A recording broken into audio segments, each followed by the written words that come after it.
Igbo calendar, April 2024. Monday, first day of April 2024. Market day is Orie, Ahiorie. Tuesday, 2nd April 2024. Market day is Afo.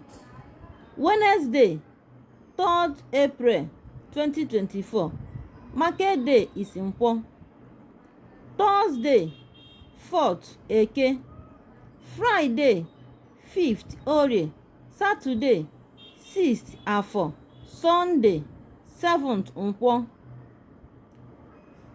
Monday, ya bụ second week. Monday, Eke day. Tuesday, Orie market. Wednesday, Afo market. Thursday, Nkwo. Friday, Eke. Saturday being 13th Orie. 14th bụ Sunday, ya bụ Afọ, ahịa Afọ. 15th Nkwo. 16th April Eke. 17th Orie. 18th Afọ. 19th Nkwo. 20th April 2024 Eke.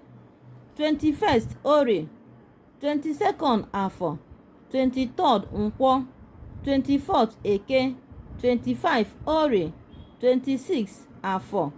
27th Nkwo. 28th Eke. 29th Orie. 30th Afọ.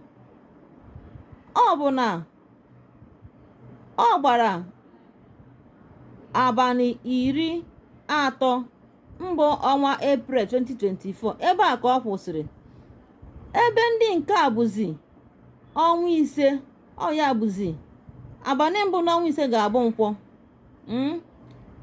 1st May 2024 we start from Nkwọ day. 2nd Eke. 3rd Orie.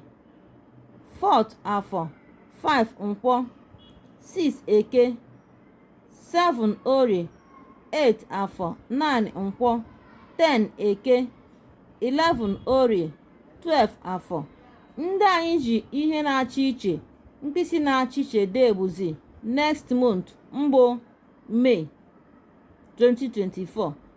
Ọ ga-ebido na Nkwọ. The first day ga-ebido na Nkwọ. Ngwanụ tụsara anyị ihe ozizi a, na-enye aka na-ama ụbọchị ahịa anọ ndị Igbo nwere, maka na ọ dịkwa mkpa. Ka emesienụ ndị nke m.